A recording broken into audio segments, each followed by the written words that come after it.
Historia de la Iglesia, siglo II, parte tercera. Con los ojos puestos en el futuro, los pies en el presente y aprendiendo del pasado. Manuel Pérez, bendiciones. El Dueño, por medio de su profeta, nos dio a conocer lo pasado, lo presente y nos anticipó las primicias del goce de lo porvenir. Epístola de Bernabé. Seguimos estudiando el estudio de la Iglesia, siglo por siglo, paso a paso, descubriendo aquellos hombres de fe que siguieron alumbrando la antorcha de la verdad. Estamos viviendo tiempos difíciles. La humanidad entera está viviendo una plaga como hace más de 100 años que no se da. La cifra es alarmante y va en aumento. 60 millones de contagios, 1,5 millones de muertos. Vivirlo de cerca es escalofriante. Los hospitales saturados, los médicos desbordados. La economía cada vez más baja. Se gastan 20 millones en un cohete con un misil que explota en el aire. Se investiga por descubrir los muertos de la guerra de España. La migración saturada Europa y ahora Canarias. 300 personas cada día llegan a las costas. Las costas de Marruecos están llenas de barcas para venir a Europa. La política en manos de hombres de pacto, sin mirar nada. Se cambian los valores humanos en la educación. Estudiar la historia es ver que no hay nada nuevo debajo del sol. La vida de esos hombres y mujeres que siguieron al Señor firme, donde mostraron su fe, su valor, su coraje, su entrega, su paciencia, el silencio frente al sufrimiento de la injusticia, su desafío a la actualidad, su obediencia al Señor, a su siervo, a sus palabras, su defensa de su fe ante los emperadores, ante la sociedad. De ello aprendemos. Sigue una línea recta desde Jesucristo hasta el día de hoy, con una cruz donde tenemos el eje principal, el palo central y los brazos que cruzan. Más allá de eso, se sale de la fe cristiana. Es decir, entre nosotros hay grupos que nos diferenciamos en cosas de segundo grado, pero no en el primero. Primer grado es la salvación por fe en Jesucristo. Jesucristo es Dios, su palabra es eterna y es verdadera la suma de la palabra. En segundo lugar, podríamos decir el ministerio de la mujer, sí o no, dones, sí o no, esas son cosas secundarias, aunque tenga su importancia. Hagamos una oración. Señor, estamos delante de tu presencia. Queremos poner nuestras vidas en tus manos para que tu amor, tu misericordia nos cubra, nos ayude, nos fortalezca, nos mantenga firme en tu fe en estos momentos tan difíciles y complicados que estamos viviendo.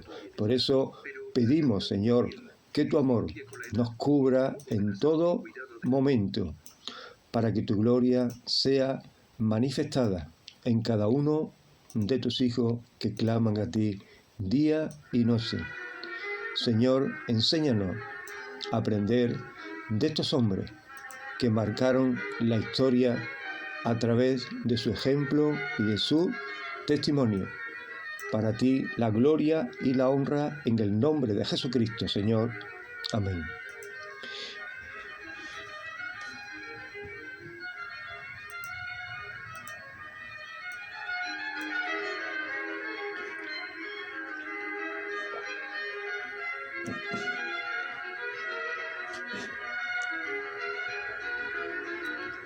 En el estudio de hoy nos centraremos en los escritos y padres de la Iglesia, los apologistas del siglo II.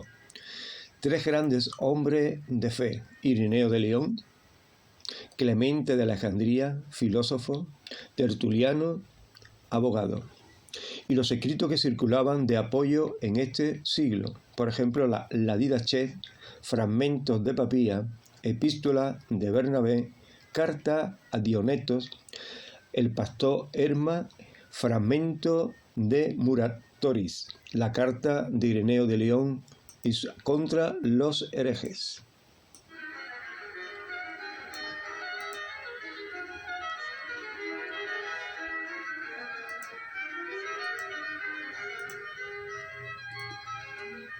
Veremos a esos hombres de fe casi olvidados y desconocidos por muchos de los creyentes en Cristo.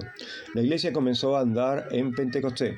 Los apóstoles fueron pioneros de la fe, que alumbraron con el Evangelio Oriente y Occidente, dejando el legado a sus seguidores. Vimos entre ellos a Policarpo, obispo de Esmirna, mártir de Jesucristo, discípulo de Juan. Escribió una carta a los filipenses.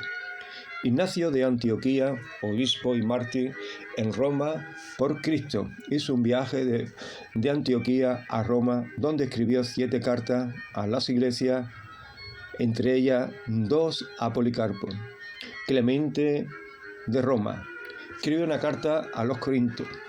Justino Mártir, filósofo, apologista, defensor de la fe. Vimos también 4 herejías, los gnósticos, con su mirada puesta en el espíritu y rechazaba toda materia. Los docetas creían en la apariencia, semejanza de Cristo, pero no en Cristo real en carne. Parecía, pero no. Los marcianistas. El rechazo de Dios del Antiguo Testamento, de la ley, los judíos y parte del Nuevo Testamento hizo un evangelio conforme a su medida. El montanismo, por buscar una vida más pura, se fue al extremo espiritual. Estos hombres de fe defendieron la doctrina con la antorcha de la verdad. Tenía la doctrina de los apóstoles, es decir, las cartas, epístolas que circulaban por las iglesias, posiblemente los escritos de los profetas, salmos y la ley. La Biblia todavía no estaba establecida como la tenemos nosotros hoy día. Además circulaban las epístolas de los discípulos de los apóstoles, aunque no fueron inspirados por él y entrada en el canon. Fue de mucha ayuda y apoyo en ese tiempo. De ánimo, de fortaleza, de firmeza en la fe, de conversión en Cristo. Esos mártires hablaban de su fe, de su firmeza, de su seguridad en Dios. Impactó mucho que cuando se enfrentaban a la muerte por Cristo.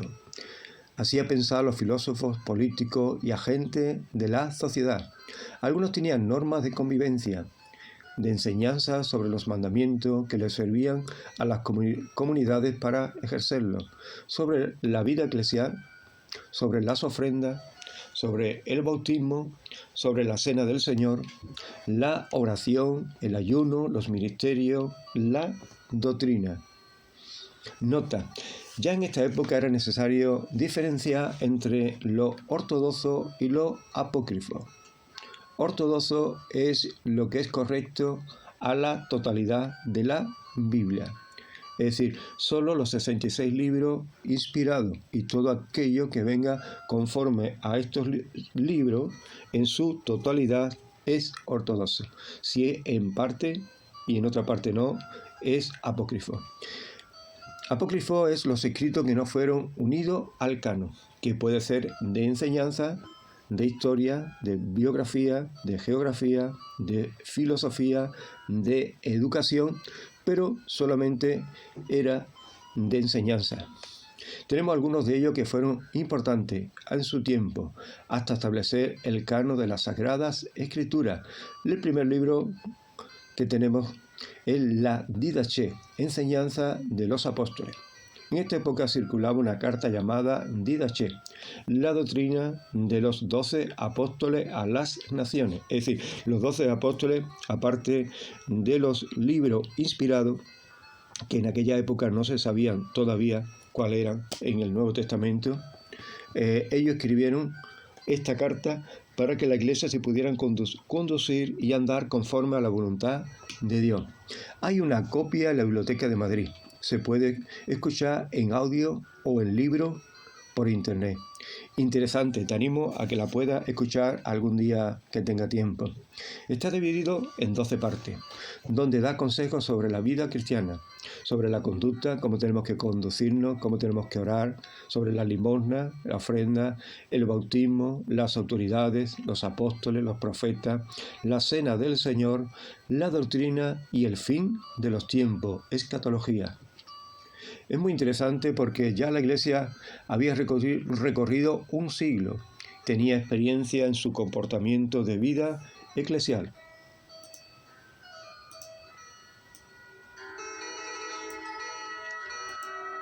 Aunque no fueron reconocidos en el canon, es decir, inspirados, es bueno conocerla. Saber cómo los ministerios se preocupaban de los creyentes en aquella época. Demos una pincelada sobre esta carta.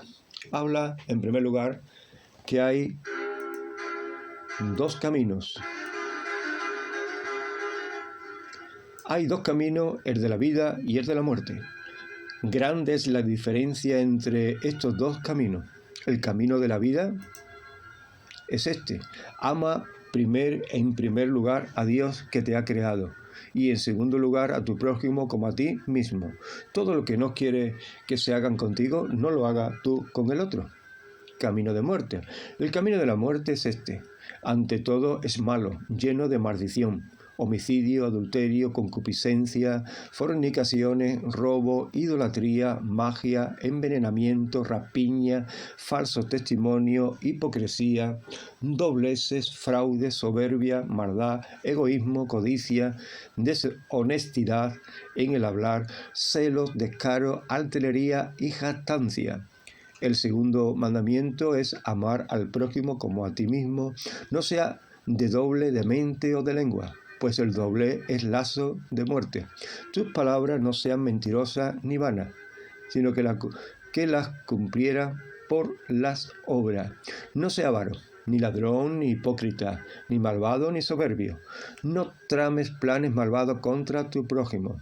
No odie a nadie, sino que a uno los convencerá, por otros rogará y a otros los amará como a tu propia alma.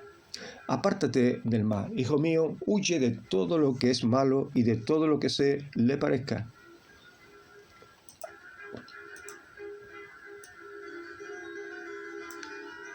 No te dejes arrastrar por la ira, pues la ira lleva al asesinato. No te dejes arrastrar por los celos, ni ser pendicieros, ni irascible, pues todas estas pasiones se generarán los asesinatos. Hijo mío, no consulte a los agorreros, pues eso lleva a la idolatría. No consulte a hechiceros ni astrólogos, ni a ocultistas, ni quiera contemplar tales cosas. De todas ellas se engendra la idolatría, ni horóscopo, ni nada que tenga que ver con todo eso. Hijo mío, no te hagas mentiroso, pues la mentira lleva al hurto, ni codicioso de dinero ni de vanagloria. De todas estas cosas se originan los hurtos. Hijo mío, no te hagas murmurador, pues eso lleva a la blasfemia, ni egoísta, ni mal intencionado, porque todas estas cosas se engendran en blasfemia. Haz el bien. Arte, por lo contrario, manso, porque los mansos heredarán la tierra. Arte paciente, compasivo, sencillo, pacífico, bueno, temeroso en todo momento de la palabra que has oído. No se junte tu alma con los soberbios, ni que andará con los justos y humildes. Por las oraciones, que hagan limosna, que den, y todo cuanto haga, hágalo según los preceptos dados en el Evangelio de nuestro Señor Jesucristo. El bautismo que sea en el nombre del Padre, del Hijo y del Espíritu Santo. La doctrina. Quien quiera, pues, que venga a ustedes y le enseñe todas cosas que se ha dicho antes, recíbalo. Es decir, todo aquello que venga conforme a la palabra de Dios, hombre que venga hablando, recíbelo. Pero si el mismo maestro extraviado le enseña otra doctrina para que ustedes se dedivan, no le preste oído. Si en cambio le enseñe para que ustedes aumente la justicia, el conocimiento del Señor, recíbelo como al mismo Señor. Como los apóstoles y profetas, obren de la siguiente manera, de acuerdo con las enseñanzas evangélicas. Todo apóstol que venga a ustedes, recíbalo como el Señor. No se detendrá sin un solo día, si fuese necesario otro más. Si se queda 3 días, es un falso profeta. Cuando el apóstol se vaya, no tome nada consigo, si no es pan hasta su nuevo alojamiento. Si pide dinero, es un falso profeta. Con relación al final de los tiempos, velen por su vida. No apaguen sus lámparas, no dejen de estar ceñidos sus lomos, sino estén preparados, pues no sabe la hora en que vendrá nuestro Señor. En los últimos días se multiplicarán los falsos profetas, los corruptores. Las ovejas se convertirán en lobos, el amor se convertirá en odio. Entonces la humanidad será sometida a prueba. Muchos se escandalizarán y perecerán, pero los que perseveren en su fe serán salvados por el mismo que fue maldecido. Entonces aparecerá la señal auténtica. En primer lugar, el signo de la abertura en el cielo. Luego el sonido de trompeta. En tercer lugar, la resurrección de los muertos. No todos los hombres, sino, como está dicho, vendrá el Señor y todos los santos con él. Entonces el mundo verán al Señor viniendo sobre las nubes del Señor. Aleluya. El segundo escrito que tenemos es un fragmento a Papía. Papía fue obispo de Frigia, en Asia Menor. Según Irineo, había sido oyente del apóstol San Juan y era amigo de Policarpo, de Esmirna. Escribió hacia el año 130 5 libros explicando los dichos del Señor, que suele considerarse como las primeras obras de exégesis de los evangelios. No conocemos más allá que algunas citas y alusiones que se ha hecho en la historia eclesiástica de Eusebio de Cesarea, que dice así: existen 5 libros de Papía, que tienen el título de exposiciones de los oráculos del Señor, es decir, de la palabra del Señor, de los evangelios.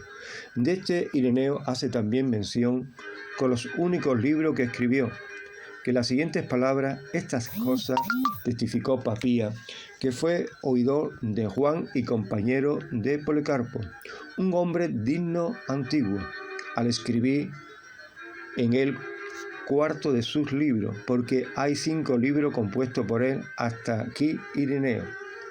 Y dice así: no dudaré en ofrecerte ordenanza junto con mis interpretaciones, cuantas noticias un día aprendí y grabé bien en mi memoria, seguro como estoy de su verdad. Porque no me complacía yo, como hace la mayor parte, en los que muchos hablan, sino en los que dicen la verdad, aleluya, ni en los que recuerdan mandamientos ajenos, sino en los que recuerdan lo que fueron mandados por el Señor. A nuestra fe procede la verdad misma. Si se daba el caso de venir alguno de los que habían seguido a los ancianos, yo trataba de discernir los discursos de los ancianos que habían dicho Andrés, que Pedro, que Felipe, que Tomás, que Santiago, o que Juan, o que Mateo, cualquier otro de los discípulos del Señor, igualmente de lo que dice Aristión y el anciano Juan, discípulo del Señor, porque no pensaba yo que los libros pudieran serme de tanto provecho como lo que viene en la palabra viva y eficaz. Aleluya. Este hombre recibió los comentarios, los estudios de estos grandes hombres que se iban recorriendo las ciudades predicando el evangelio, y él tomaba nota y escribió estos 5 cartas directamente de los evangelios para compartirlo con los hermanos. Hay otra carta, llama la carta de Bernabé. Es uno de los documentos más importantes de los padres apostólicos. Aquí un resumen de la historia y el contenido de esta epístola. Esta epístola es una obra cristiana primitiva escrita en griego, producida probablemente entre el siglo I y a principios del siglo II. Los padres de la iglesia primitiva reconocieron su utilidad, incluso cuando reconocieron que no estaba divinamente inspirada. Era una carta de apoyo, de enseñanza. Este es uno de los documentos cristianos más antiguos fuera del Nuevo Testamento y fue citado por otros padres de la Iglesia como escritura, aunque lleva el nombre de Bernabé. La carta en sí no menciona detalles sobre su autor. Más bien esta conexión fue hecha por otros comentaristas como Clemente de Alejandría y Orígenes. La carta tiene 21 capítulos, muy interesantes todos ellos y de grandes enseñanzas. Y comienza así: salud en la paz, hijos, hijas, en el nombre del Señor que os ha amado. Motivo y objeto de la carta. Como sea tan grande y rica la justificación de Dios para con vosotros, yo me regocijo sobre todas estas cosas y por todo extremo, en vuestros bienes bienaventurados y glorioso espíritu, porque de él habéis recibido la semilla plantada en vuestras almas y el don de la gracia del Espíritu. Ahora bien, 3 son los decretos del Señor. Primero, la esperanza de la vida, que es principio y fin de nuestra fe. Segundo, la justicia, que es principio y fin de juicio. Tercero, el amor de la alegría y regocijo, que son el testimonio de las obras de la justicia. En efecto, el Dueño, por medio de sus profetas, nos dio a conocer lo pasado, lo presente y nos anticipó las primicias del goce de lo porvenir. Pues vemos que una y otra se cumplen las cosas como Él ha dicho. Deber nuestro es adelantar con más generoso y levantado espíritu en temor, por lo que a mí toca, no como un maestro, sino como uno de entre vosotros, quiero poner vuestra consideración unos pocos puntos, por lo que os alegráis en la situación. Va a tocar muchos temas, detalle por detalle, empezando por los profetas, demostrando que Jesús era el Mesías y que fue anunciado por los profetas, que vino, estuvo, predicó el Evangelio, vivió en tal sitio de Palestina, murió, resucitó al tercer día. Hay otro escrito allá por el año 180, es una carta a un hombre interesado por conocer el comportamiento de los cristianos cuando se enfrentaba a su martirio. Carta a Dioneto, epístola a Dioneto. Es el nombre de una antigua obra cristiana preservada en un manuscrito de la biblioteca de Estrasburgo, donde estaba incluida una colección de los escritos de Justino Mártir. Con el encabezamiento de su epístola a Dioneto, el manuscrito quedó destruido en el asedio de Estrasburgo en 1870. Una copia posterior todavía existe en Leith. Se trata de un breve tratado apologético dirigido a un tal Dioneto, hacia el año 180, que al parecer había preguntado acerca de algunas cosas que le llamaban la atención sobre las creencias y el modo de vida de los cristianos. Este hombre quedó impactado cómo los cristianos se comportaban en todo momento y en toda situación. Y dice así: carta a Dioneto, como veo, muy excelente Dioneto, que tiene gran interés en comprender la religión de los cristianos, y que tus preguntas respecto a los mismos son hechas de modo preciso y cuidadoso sobre el Dios de quien confía y como Él le adora, y que no tiene en consideración al mundo y desprecia la muerte. No hacen el menos caso de lo que son tenidos por dioses por los griegos, ni observa las supersticiones de los judíos.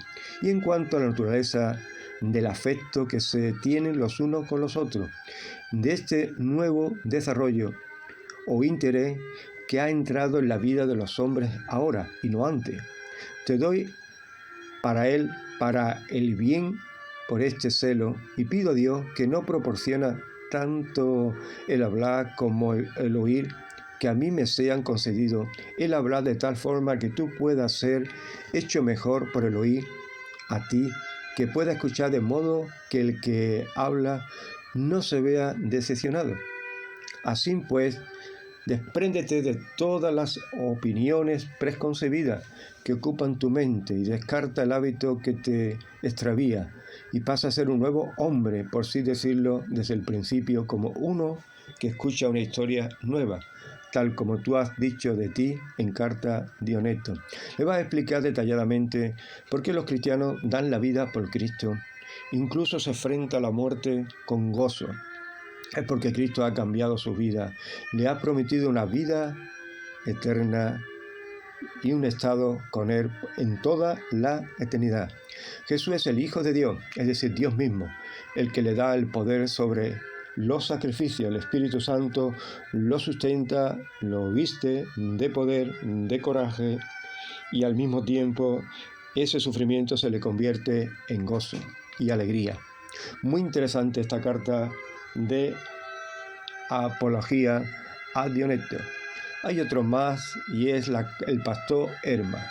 Este documento es claramente el más extenso de los llamados padres apostólicos. Y de hecho también es más largo que cualquiera de los documentos que compone el Nuevo Testamento. Aparte de lo que aparece en el mismo escrito, es realmente poco lo que se sabe sobre la vida del autor, el pastor Hermas. Era un pastor, pero pastor de las ovejas. 5 visiones, 12 mandatos, 10 comparaciones. Este hombre tiene 5 visiones, da 12 mandatos y 10 parábolas. Todo un manual de consejo y enseñanza. Tiene una serie de visiones y parábolas, llena de educación, de enseñanza, quizá un poco rara para nuestra época, pero era el libro más leído después de los evangelios y las cartas, aceptado por el gran Tertuliano y Orígenes. Y comienza este libro así.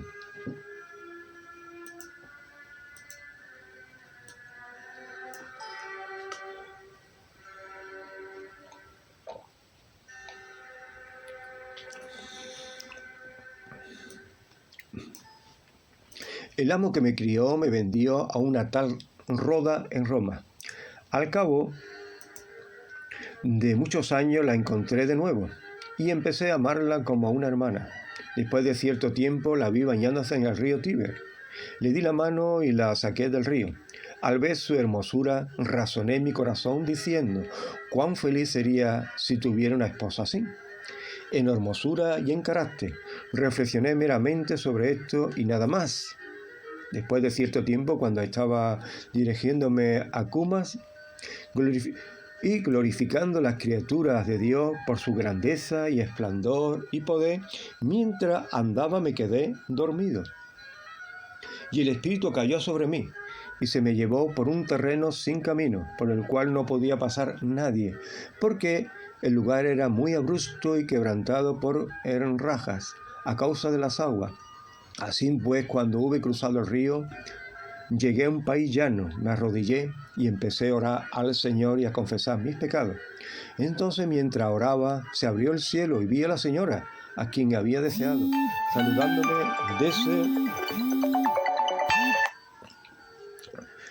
desde el cielo, diciendo, buenos días, Hermas. Mirándola le dije, señora, ¿qué hace aquí? Entonces ella me contestó, se me ha traído aquí para que te redarguye de tus pecados delante del Señor. Y le dije, ¿es acerca de ti que me acusa? No, dijo ella, pero oye esta palabra que te diré. Dios que reside en los cielos y creó de la nada las cosas que son, aún las aumentó y multiplicó por amor a su santa iglesia, estando enojado contigo. Y le va a contar su experiencia de cómo él tenía una mujer, esa mujer no andaba bien, tenía unos hijos, los hijos se habían rebelado, pero aún con eso el Señor le pedía que se mantuviera ahí firme, dándole ejemplo y que no deseara a otras. También va a compartir una serie de parábolas, de enseñanza. Comparte una de ellas de una torre que se está edificando y que hay ángeles, que vienen otros ángeles, le dan una piedra y esas piedras van encajando unas con otras, pero hay piedras que no encajan y son apartadas aparte. Otras piedras que son más finas y no se pueden colocar. Entonces este hombre le pregunta por qué esas piedras no encajan y por qué esas piedras están apartadas. Esta señora le va a responder a cada una en su momento. También le habla de las pruebas que ha de sobrevenir. Los mandamientos incluyen el reconocimiento de Dios y un llamado a obedecerle. Deja diversos pecados, dar ofrendas sabiamente. También se habla sobre la mentira y la castidad. La sección de los mandamientos incluye una carta de exhortación a abandonar los malos deseos, a practicar la justicia, la verdad y la mansedumbre. Posteriormente continúa con los mandamientos haciendo un llamado a la paciencia. Ser paciente, a discernir entre lo bueno y las malas enseñanzas, a ser sabio, al temor de Dios, a la moderación, a la generosidad, al buscar el perdón de Dios, a reflexionar sobre la tristeza y la alegría que puede experimentar el creyente, a discernir entre los profetas verdaderos y los profetas falsos. Está lleno de enseñanza, es un libro interesante de leer, con un tono apocalíptico, escatológico, pero al mismo tiempo muy real a la actualidad y dado a un hombre muy sencillo, muy ignorante, muy ingenuo, que le tiene que ir enseñando paso a paso para que vaya aprendiendo y vaya tomando los consejos. Este hombre va a preguntar por todo lo habido y por lo haber, dentro de las parábolas, dentro de las visiones, dentro de las enseñanzas, y de ahí que se aprende mucho. También hay el último escrito que vamos a compartir hoy, es un fragmento de Muratoris, Roma. Final del siglo II se ha pasado la tradición oral a una producción literaria abundante, plural y muy diversa. La tradición se hace sospechosa, incontrolable. Además, en este tiempo aparece con fuerza el noticismo, que también debía ser controlado, sin eliminar textos muy valiosos para interpretar las tradiciones. Es decir, ya en esta época se había pasado de lo oral a lo escrito, y en lo escrito había muchos escritos que no eran conformes a la voluntad de Dios, y había que hacer hincapié entre lo ortodoxo y lo apócrifo. Es decir, lo ortodoxo, lo que está relacionado y anda conforme a la palabra, a la totalidad de las escrituras de la palabra de Dios, y lo apócrifo, que aunque no se iba a recoger en el canon como escritura, eran libros de enseñanza como esto que acaba de compartir, pero había otros escritos que tenían que ver con los gnósticos, y esto confundían a los mismos cristianos.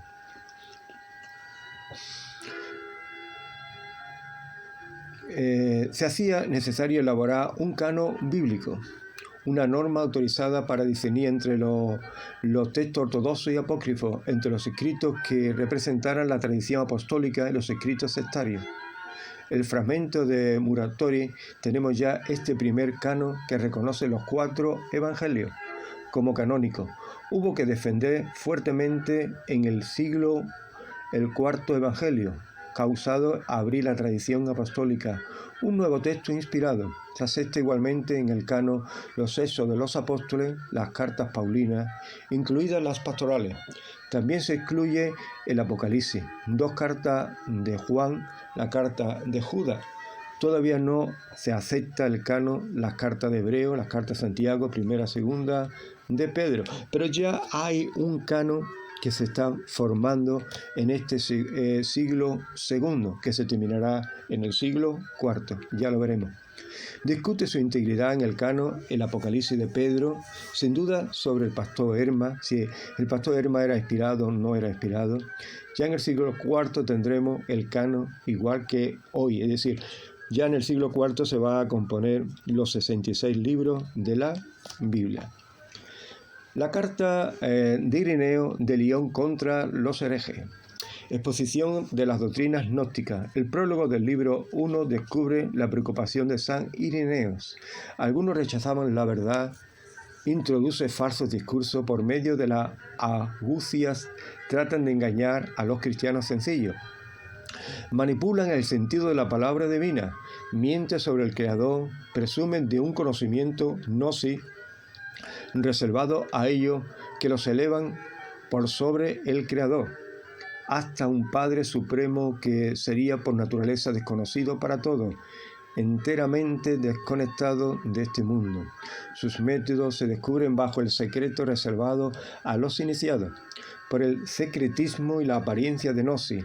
Su doctrina ejerce fascinación sobre los ingenuos. La táctica de San Ireneo es arrancarle la máscara, sacar a la luz su doctrina para ver sus errores y queden al desnudo su libro.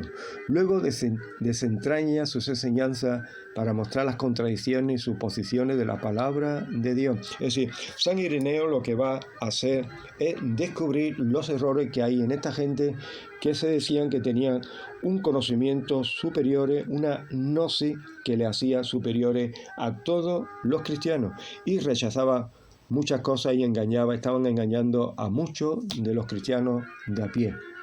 Pasaremos a mencionar a tres grandes hombres de la fe, y el primero que vamos a contemplar es nada y menos que a Ireneo de Lyon.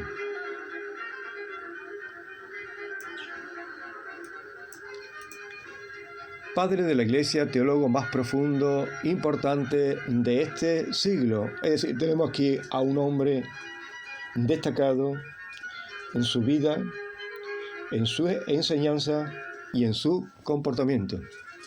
Este hombre fue obispo de Esmirna. Era compañero de Policarpo. Policarpo era discípulo de Juan. Fue ordenado, Policarpo lo mandó a Lyon. Fue ordenado sacerdote enviado al obispo a Roma. De allí, de Lyon, Francia, lo enviaron a Roma para convencer al obispo de Roma de la fecha de la Pascua.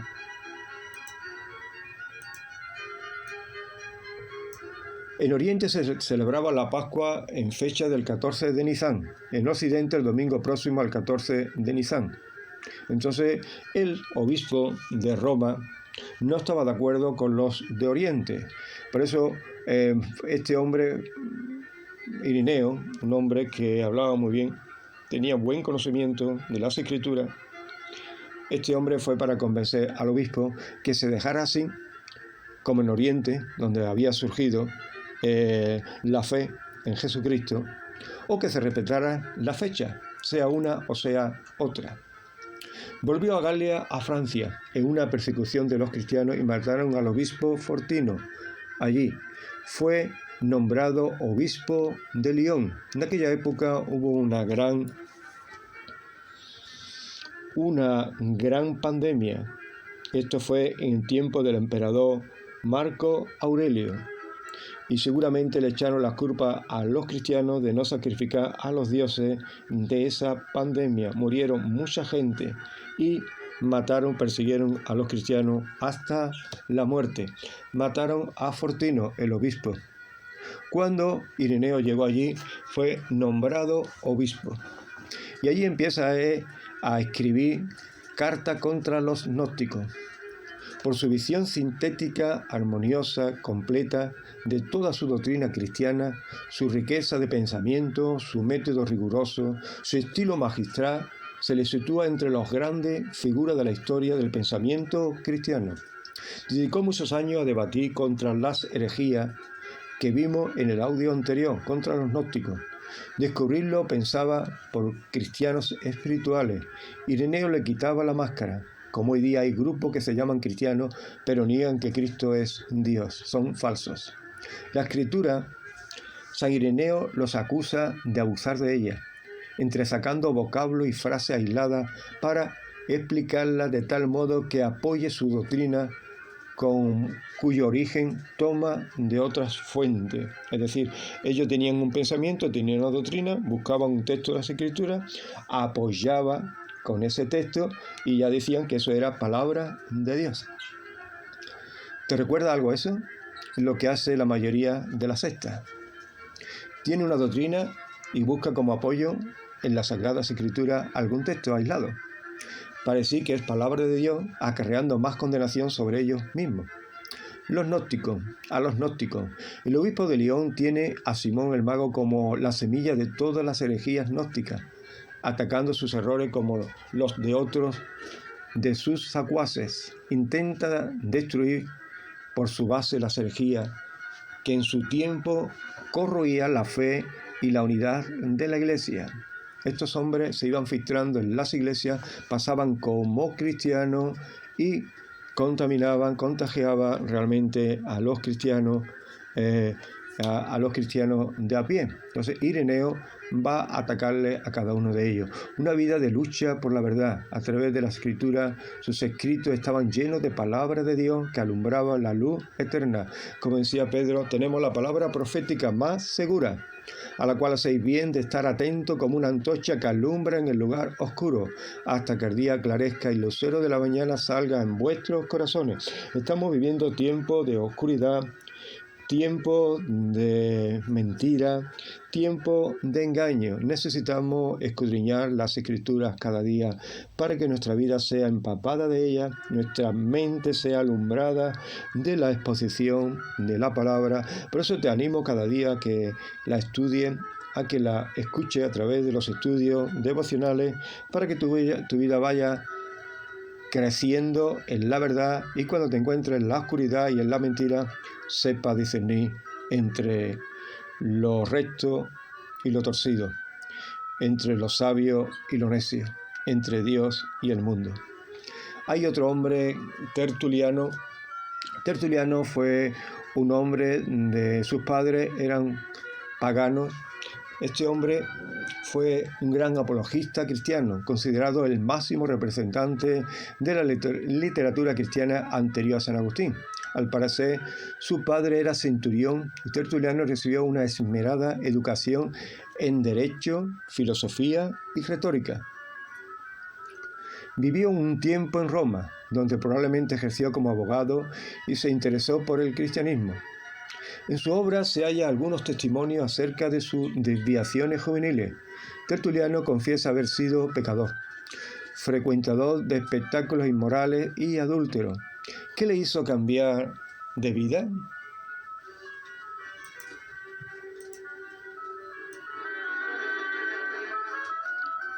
Tertuliano no fue mucho mejor que cada uno de nosotros. Tertuliano fue un hombre más, pero hubo un momento, un parón, una reflexión, el momento de Dios en su vida, como lo ha habido en ti y lo hubo en mí. Al ver que los cristianos enfrentaban sus últimos momentos, su paz y serenidad de los cristianos en el martirio fue calando su vida hasta su conversión. Su poder, los mártires son la simple verdad puesta ante los ojos, a la cual no se puede resistir. En lo que manifestó la impresión que le causaron ciertas actitudes y creencias cristianas, como el valor, la determinación de los mártires, el rigor moral, la inflexibilidad, creencia en un solo Dios. Se convirtió al cristianismo, viendo a aquellos hombres de fe cómo entregaban sus vidas en la arena, frente a los leones, frente al martirio. Este hombre le llegó a pensar, a reflexionar, ¿qué tienen esta gente que no tengo yo con tanto conocimiento? Y eso hizo que su vida se rendiera a Cristo, aunque su conversión tuvo lugar en su regreso a Cartago, allá por el año 190. Dedicó mucho tiempo a escribir contra los paganos herejes en África. No se sabe si fue ordenado sacerdote. Sus escritos elaboró una prosa latina original y desarrolló un vocabulario que más tarde utilizaría el pensamiento cristiano. Escribió unas 30 obras doctrinales, apologéticas, escéticas y morales. Su inteligencia abierta a la verdad, a la belleza exquisitamente dialéctica, le facilitaba tanto el ejercicio de la retórica en una espléndida erudición como el empleo de los recursos jurídicos más refinados. Es decir, tenía una forma de hablar tan bella, tan exquisita, tan ajustada a cada vocablo, a cada palabra, al texto, a la situación, al momento, que hacía que sus escritos fueran bellos en la verdad y resaltaba. Sus últimos momentos fue convencido por Montano. Montano, conocéis este hombre espiritual que se llegó al extremo, pero no duró mucho tiempo allí con él, sino que se salió de este grupo y levantó otro grupo él mismo. Su austero ascetismo, su rigidez le llevó incluso dentro de la secta de Frigia a establecer una facción que sería llamada los tertulianistas, que perduró como una iglesia independiente hasta el siglo IV. Falleció muy viejo, en torno en el año 240. Fue ejemplo famoso en la antigüedad cristiana de la dolorosa caída a la cual se haya expuesto alguno de la inteligencia ilustre. Es decir, por muy sabio que sea uno, por mucho tiempo que uno tenga en el Señor, no debe de apartarse de leer la Biblia, de orar, de visitar a los creyentes y de vivir la vida sencilla que las Escrituras nos enseña. Al final fue arrastrado, como ya sabemos, por Montano, pero se dio cuenta, salió de sí, volvió en sí como el hijo pródigo y volvió otra vez a los andares de Cristo Jesús. Tenemos otro hombre llamado Clemente de Alejandría. Atenas, Grecia, su nombre de nacimiento fue Tito Flavio Clemente. Nació en el año 150 y murió en el 213. Padre de la iglesia griega, discípulo de Panteno, al que sucedió en la cátedra de la escuela de Alejandría. Este hombre desde muy joven, Clemente, viajó prolongadamente por Grecia, Italia, Siria, Palestina, Egipto, en busca de una enseñanza que apagara su ser de verdad. La halló en la escuela de catequesis de Alejandría, denominada y dirigida por Panteno, cuyas tendencias místicas, a la vez racionales, junto con su exégesis alegórica y filosófica, conquistaron muy pronto su inquieto espíritu. Tras haberse dedicado a Panteno en la profesión docente, le sucedió en su muerte. Este hombre de familia rica, sus padres lo llevaron a una escuela de filosofía. Este hombre se llenó de la palabra, del conocimiento, de la conducta, de la filosofía, pero había algo en su interior que estaba vacío. Eso le llevó a circular por todo el mundo conocido. Grecia, Palestina, Siria, Italia, Egipto, hasta que en Alejandría encuentra este hombre y allí mezclaban la filosofía con la apología y la alegoría y abrazó la fe cristiana. La unió con la filosofía como medio para buscar la verdad, alegorizando las Escrituras. Debo decir que es una de las figuras más notables de la literatura griega cristiana. Él y su familia eran paganos. Clemente se convirtió al cristianismo, aunque no hay registro de la fecha ni de los motivos, aunque hay una idea implícita en una de sus obras que expone los motivos por los que recibió el cristianismo, a Cristo. Hay una frase de él que dice: aquel que se conoce a sí mismo conoce también a Dios. Eso lo cuenta por su experiencia de un hombre vacío que circula por todos los sitios buscando la verdad hasta que la encuentra. Su espíritu inquieto, su espíritu buscador halla la calma, y esa agua calma la sed de su alma, como muchos de nosotros que hemos recorrido mundos hasta encontrar a Cristo, como aquella samaritana. El que bebe de esta agua nunca tendrá más sed, sino que esta agua será en él una fuente que salte para vida eterna. Aleluya. En el año 202 fue víctima de la persecución de Séptimo Severo.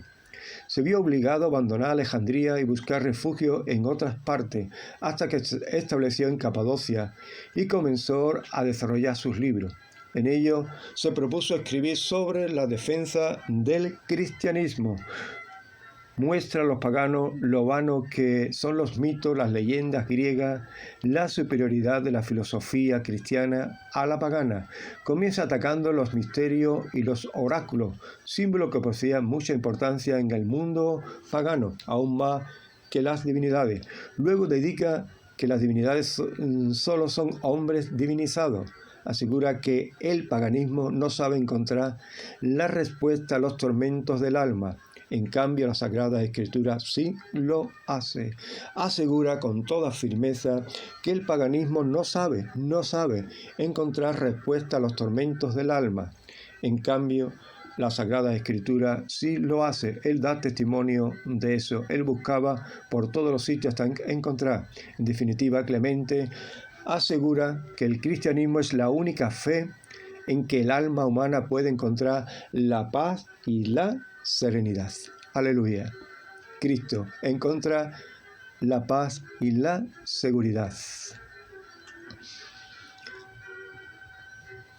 ¿Qué aprendemos sobre la historia?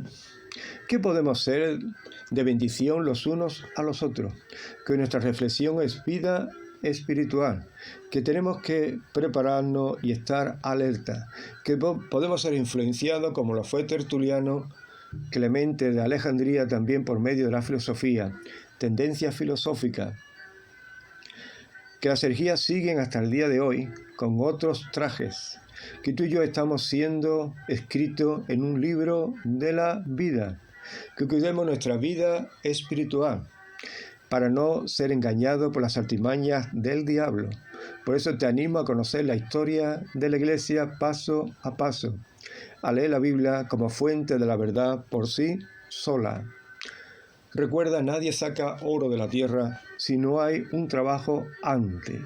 Debe trabajar la tierra, la palabra de Dios. ¿Recuerda alguno de los escritos que circulaban en el siglo II que acabamos de nombrar? ¿Podrían nombrar alguno? ¿De qué hombre de fe hemos hablado? ¿Qué hicieron? ¿Qué aprendemos de ello? Bendiciones.